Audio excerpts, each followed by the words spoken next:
اعوذ باللہ من الشیطان الرجیم بسم اللہ الرحمن الرحیم۔ میرے ایک اسٹوڈنٹ نے ایک سوال کیا ہے۔ الحمدللہ ہمارا کام بڑا زبردست چل رہا ہے، خاص طور پہ میں نیو جنریشن اور اسٹوڈنٹس پہ کام کر رہا ہوں۔ وہ لوگ قرآن پڑھ رہے ہیں، سمجھ رہے ہیں اور اپنے کولیگس کو سمجھا رہے ہیں، ان کو الگ الگ ٹرانسلیشنز ڈسٹریبیوٹ کر رہے ہیں۔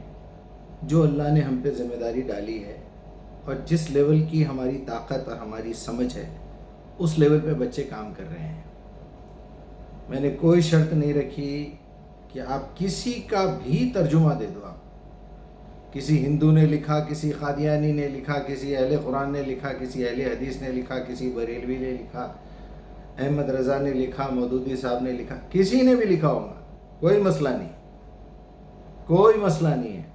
آپ جب قرآن لے کے بیٹھیں تو اس نیت کے ساتھ بیٹھیں، اللہ سے التجا کر کے کہ اللہ جسم سے تو میں مطہر ہو گیا ہوں، طہارت لے لیا ہوں، وضو کر لیا ہوں، تیری بارگاہ میں حاضر ہوں اور تیرا بندہ ہوں، ایاک نعبد و ایاک نستعین اہدنا الصراط المستقیم۔ اب یہ لے کے بیٹھ رہا ہوں میں تیری کتاب، اس سے مجھے ہدایت چاہیے، ورنہ لوگ عرب ہو کے، عربی میں قرآن پڑھ کے، مفسر ہو کے، مترجم ہو کے غلط ترجمے کر رہے ہیں اور ان کو ہدایت نہیں مل رہی، ان کی زندگی میں کوئی چینجز نہیں ہے۔ لیکن الحمدللہ ہمارے بچے، ہمارے اسٹوڈنٹس سچ بولتے ہیں، راستے میں تھوکتے ہوئے ڈرتے ہیں۔ ایک مرتبہ غلطی سے تھوک نکل گیا تو اقرار کرتے ہیں کہ مجیب سر آج میں نے راستے میں جو ہے تھوک دیا تو مجھے شرمندگی ہو گئی۔ کوئی گاڑی پارک کرتے وقت مجھے فون کر کے میسج کر کے بول رہا ہے مجیب سر ہم گاڑی جب غلط پارک کر رہے تھے تو آپ کی باتوں کا خیال آ گیا۔ کوئی کہہ رہا ہے میرے گھر کے سامنے چبوترا تھا، میں نے توڑوا دیا، بالکنی تھی نکلوا دیا۔ کوئی کہہ رہا ہے میرے گھر میں لائٹ چوری کی جلتی تھی، میں نے بدلوا دی۔ یہ ہے قرآن کا رزلٹ۔ بچیاں کہتی ہیں ہم چھوٹی موٹی مذاق میں کبھی جھوٹ بولتے تھے، ہم جھوٹ بولنا چھوڑ دیے۔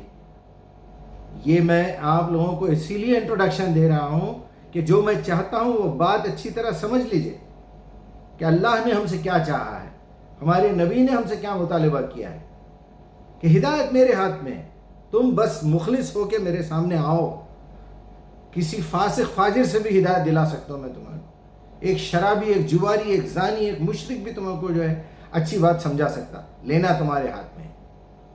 جب تم دماغ تک لے جاؤ گے اس کو، وہاں سے دل تک پہنچانا میرا کام ہے۔ اسے کہتے ہیں اہدنا صراط المستقیم۔ اب آئیے اس سوال کی طرف کہ ایک لڑکی نے سوال کیا ہے کہ مجیب سر میں کالج میں ہر لڑکی کے ساتھ جو ہے جب بھی ٹاپک پہ بات کرتی ہوں قرآن کی کرتی ہوں، اور قرآن لا کے جو ہندی میں پڑھتی ہے لڑکی اس کو ہندی میں دیتی ہوں، جو انگلش میں پڑھنا چاہتی ہے، جو رومن میں پڑھنا چاہتی ہے، جو اردو میں پڑھنا چاہتی ہے، یہاں تک کہ تیلگو تک دیا ہے بچیوں نے، میں نے تیلگو بھی پرووائڈ کیا ہے ان لوگوں کے لیے۔ الحمدللہ چینجز آ رہے ہیں، لیکن اب ظاہر بات ہے دشمن تو ہوں گے، جب صحیح کام کریں گے آپ تو تہمتیں تو اٹھیں گی۔ انبیاء کو نہیں چھوڑے لوگ، صحابہ کو نہیں چھوڑے لوگ، اہل بیت کو نہیں چھوڑے لوگ، اولیاء اکرام کو نہیں چھوڑے، بزرگان دین کو نہیں چھوڑے، ہم کو کیا چھوڑیں گے؟ ہم تو آخری وقت میں دشمنوں کے گڑھ میں بیٹھ کے کام کر رہے ہیں الحمدللہ۔ تو کسی نے کچھ اعتراضات لکھ کے لے کے آئے قرآن کی آیتوں کے نمبروں کے ساتھ۔ اب میں وہ پیش کر کے آپ لوگوں کا ٹائم وہ نہیں کرنا چاہتا، خراب نہیں کرنا چاہتا۔ آپ لوگوں کو سب کو پتہ ہے کہ جہاں کافر دکھے ان کو قتل کر دو، اور جنت میں حوریں ملیں گی، ایسا ہوگا، وہاں نہریں بہتی ہوں گی، شہد کی نہریں، دودھ کی نہریں، شیرے کی نہریں، پتہ نہیں کیا کیا، چھوٹے چھوٹے بچے وہاں آپ کی خدمت کے لیے ہوں گے، ہیرے موتی جواہرات آپ کو پہنائے جائیں گے، سونے کے پہاڑ ہوں گے، اور یہ ہوگا اور وہ ہوگا۔ اور پھر اس کو روایتوں میں اور آگے بڑھا دیا گیا ہے کہ جس حور کے ساتھ آپ رات میں صحبت کریں گے وہ دوسرے دن صبح میں اٹھ کے پھر سے کنواری ہو جائے گی۔ حور کے لباس ایسے ہوں گے کہ 110 جوڑوں میں سے بھی اس کا جسم نظر آئے گا۔ یہ سارا کلیکشن کر کے وہ لوگ لا کے پیش کر رہے تھے۔ تھوڑا وہ بچی نے بہت کم باتیں بتائی، میں اس میں اضافہ کر کے بتا رہا ہوں تاکہ آپ کو کلیئرلی سمجھ میں آئے کہ لوگ قرآن کو جلانے پہ کیوں مجبور ہو گئے۔ کیونکہ ان کو یہ بات سمجھائی گئی ہے کہ یہ کتاب یا تو فساد پھیلانے والی کتاب ہے، یا آدمی کو ٹیررسٹ بنا دیتی ہے، اور یا تو پھر بے حیا، بے شرم اور زنا کرو، اور لالچ دلاتی ہے کہ تم ایسے کرو گے تو ایسے ہو جائے گا ایسے. اچھا پھر وہ بھی کرو کیا؟ کرو کہ کافروں کی گردن کاٹ دو. یہ سبق ہم کو قرآن سے دیا جا رہا ہے، یہ وہ لوگ بتا رہے ہیں. تو وہ بچی کا جواب دینے کے لیے میں اسپیشلی یہ ویڈیو بنا رہا ہوں کہ دیکھیے آپ بھی سن لو بیٹا، یہ ویڈیو بتاؤ سب کو کہ دنیا میں انسان کی کیا کیا خواہشات ہیں. پیسہ، آرام و آسائش. نیند آتی ہے تو کبھی سوچتا ہے آدمی کہ نیند کیوں آتی ہے، دن ہی دن رہے تو اچھا ہے، رات کیوں ہوتی ہے، یا رات ہی رات رہے تو اچھا ہے، عیاشی کر سکتے. عورت، مرد، عیاشی، عاشقی، شراب، زنا، قوم لوط کی حرکت کرنا، جو وہ لوگ گناہ میں مبتلا تھے. یہی چیزیں ہیں نا دنیا کی، آپ کو جو لالچ دلاتی ہے. بڑے بنگلے ہوں گے، محل ہوں گے، ہیرے جواہرات ہوں گے، سونے کے پہاڑ ہوں گے، اور کیا ہے آپ کی خواہشات؟ اس کے علاوہ کیا ہے؟ تو جو خواہشات انسان گھٹیا قسم کی رکھ رہا ہے، اللہ سبحانہ و تعالیٰ اسی قسم کا چاکلیٹ آپ کو دے رہے ہیں کہ تم کو کیڈبری چاہیے کیڈبری دلاتا ہوں، آئس کریم چاہیے آئس کریم دلاتا ہوں. تم کو کیا چاہیے بولو. ساری باتوں کا کنکلوژن کر کے اللہ سبحانہ و تعالیٰ نے اتنا ہی بتا دیا، وہاں تشتہی انفسکم، چلو تم کو جو چاہیے ملے گا بھائی، یہ بھی چاہیے وہ بھی چاہیے. اب آپ اندازہ لگائیے جس کی نیت خراب ہو، جو یعنی قوم لوط کی کے گناہ میں مبتلا ہو، اس کو کتنی وہ بات اٹریکٹ لگتی ہوگی. یہاں پٹھانوں نے مجھ سے کہا ہے کہ مجیب بھائی آپ نے جو ترجمہ بتایا اس میں تو لڑکوں کا ذکر ہے، خوبصورت چھوٹے چھوٹے بچے وہاں پر ہوں گے. یار یہ تو پٹھانوں کا شوق ہے. ہم تو شادی کے دن، ہماری اپنی شادی کے دن 2 لڑکے سائڈ میں بٹھائے ہوئے ہوتے جس کے ساتھ زنا کرتے ہیں. تو یعنی ایسی کون سی چیز ہے جو اللہ تعالیٰ نے آپ کو نہیں بتائی ہے؟ تو بنیادی طور پہ بیٹا یہ سمجھ لیجئے، وہ دنیا اور یہ دنیا میں جو فرق ہے، اور ایک دنیا وہ تھی جہاں سے ہم آئے ہیں. یہ 3 دنیا آپ کے پاس ہے. ایک عالم ارواح ہے، یہ عالم دنیا ہے، یہ عالم برزخ ہے. یہاں بھی ہم چھپے ہوئے ہیں، یہاں ظاہر ہو گئے، پھر یہاں چھپ جائیں گے جا کے. چلیے، تو اب عالم ارواح میں پلاننگ ہوتی رہی، آپ کو دکھا دیا گیا جا کے آپ کیا کرنے والے ہیں. آپ کو آپشن دیا گیا، جاتے یا نہیں جاتے بولو ابھی سے. نہیں جاتے تو ان بچوں میں شامل کر دوں گا میں. یہی بات ہوئی نا. پوچھ لیا اللہ تعالیٰ نے میں تمہارا رب نہیں ہوں، جا کے بھول جانا نہیں مجھے. تم یاد دہانی ہے، اسی لیے یاد دہانی کو ذکر کہتے ہیں. اللہ تعالیٰ نے قرآن کو ذکر کہا ہے، اِنَّا نَحْنُ نَزَّلْنَا الذِّكْرَ وَإِنَّا لَهُ لَحَافِظُونَ وَلَقَدْ يَسَّرْنَا الْقُرْآنَ لِلذِّكْرِ. دیکھو یہ قرآن یاد دہانی کے لیے بڑی آسان ہے، کیونکہ آپ کو جو پہلے سے میموری میں ڈال کے بھیجا گیا ہے، باقی آدھی قرآن پیش کریں گے تو یاد آئے گا نا، میچ کر کے دیکھیں گے نا آپ. تو ظاہر بات ہے. تو جب تک آپ یہ کانسیپٹ لے کے قرآن کو نہیں پڑھیں گے، آپ کو بہکاوا ہی ملے گا اس میں. اور اللہ کا وعدہ ہے میں اسی قرآن سے بہکا دوں گا تم کو، اسی قرآن سے بہکاؤں گا میں تم کو. کیوں بہکائیں گے بھائی آپ؟ اس لیے کیونکہ آپ نے قرآن کا مقصد ہی غلط سمجھا. آپ جب ہاتھ میں کتاب لیے اسی وقت آپ کی نیت خراب تھی. یا تو آپ سیاست بنانے کے لیے، پولیٹیشین کے لیے بننے کے لیے، ملک میں جو ہے دین نافذ ہونا، سیاست اسلامی ہونا، ایسا ہونا، یہ سوچ کے آپ کام کرے، گمراہ.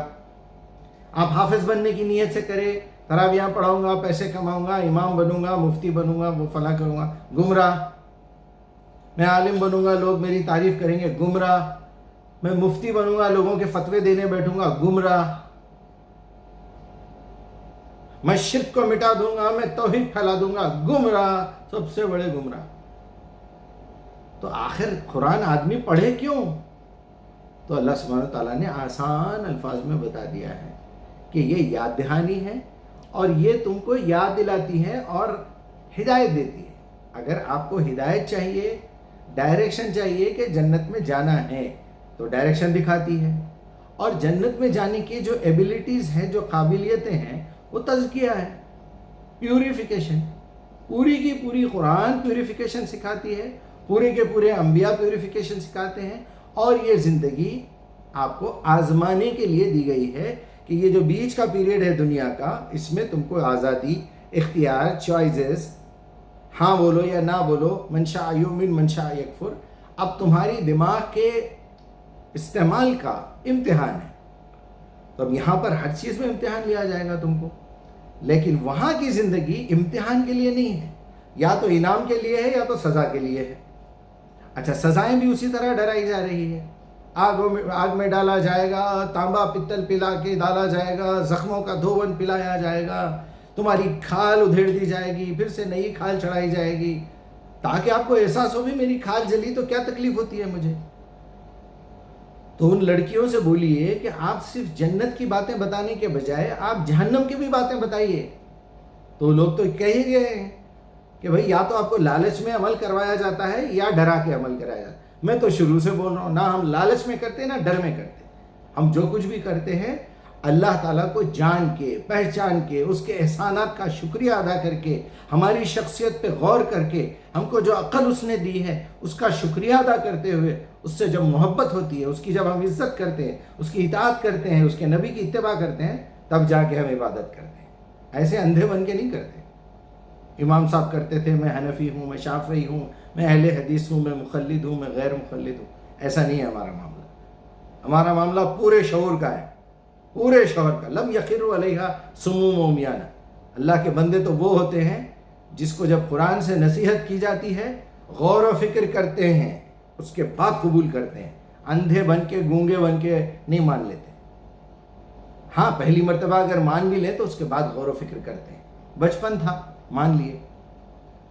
بہرحال یہ سمجھائیے بیٹا کہ جس طرح جنت کی نعمتیں بتائی جا رہی ہیں اسی طرح جہنم کا عذاب بھی بتایا جا رہا ہے۔ تو وہاں کی زندگی نتیجے کے لیے ہے، یا تو انعام ملے گا یا سزا ملے گی، لیکن یہاں کی زندگی آزمائش کے لیے ہے۔ اب آزمائش میں کچھ نالائق لوگ یہ سمجھتے ہیں کہ میں آگ میں ہاتھ ڈالوں گا تو میرا ہاتھ نہیں جلنا چاہیے۔ آپ آگ میں ہاتھ ڈالیں گے، اللہ نے بتا دیا ہر چیز کو میں نے اپنی ایک فطرت پہ پیدا کیا ہے۔ آپ ایک 10 مالے کی بلڈنگ سے کودیں گے، ٹانگیں ٹوٹیں گی، سر پھٹے گا۔ بغیر پیراشوٹ کے اتریں گے تو آپ کی ٹانگیں ٹوٹیں گی، آپ مریں گے۔ جس طرح پیراشوٹ ضروری ہے پلین میں سے اترنے کے لیے، اللہ سبحانہ و تعالیٰ نے بھی اس آسمان سے لے کے زمین تک کا سفر جو پیراشوٹ بتاتا ہے، زمین سے لے کے آسمان تک کا جو سفر ہے، اس کے لیے آپ کو قرآن دیا ہے۔ اگر آپ کے اوپر قرآن کا سایہ رہے گا، اگر آپ قرآن کے سائے میں چلیں گے، نبی کے طریقے پہ وہ پیراشوٹ باندھیں گے، تو انشاءاللہ تعالیٰ آسمان پہ جنتوں میں صحیح سلامت پہنچیں گے۔ ورنہ کوئی بیوقوف اگر راستے میں پیراشوٹ کھول دے تو اس کا کیا حشر ہوگا آپ کو سمجھ میں آ جاتا ہے۔ تو جو لوگ قرآن نہیں پڑھتے، جو لوگ قرآن کو نہیں سمجھنا چاہتے، یا کہ یہ عربوں کی طرح سمجھ کے بھی اس کو ایزی لیتے ہیں، اندھے بن کے کسی کی تقلید کر رہے ہیں مقلد بن کے، یا تو کوئی سیاستہ کا مقلد ہے یا کسی ائمہ اربعہ میں سے یا پھر شیعہ حضرات میں سے کوئی اپنے امام کا مقلد ہے، اور 12 امام ہے۔ تو یہ آپ جب تک اندھے بن کے چلتے رہیں گے دھوکے کھاتے رہیں گے، ٹھوکریں کھاتے رہیں گے۔ لہٰذا آپ اپنی عقل استعمال کیجئے۔ یہاں آپ کو عقل استعمال کرنے کے لیے ہی بھیجا گیا ہے۔ قرآن آپ نہیں سمجھ سکتے، قرآن کو صحابہ کے نہج پہ سمجھنا پڑے گا۔ صحابہ کس کے نہج پہ سمجھ رہے تھے؟ نبی کس کے نہج پہ سمجھ رہے تھے؟ جبرائیل نے جو سمجھایا وہ کیا تھا؟ قرآن تھی۔ یعنی سیدھے سیدھے لینگویج سیکھنے کے بجائے 10 لوگوں کی غلامی کرنا پسند کریں گے آپ لوگ۔ یہی تو مسئلہ ہے۔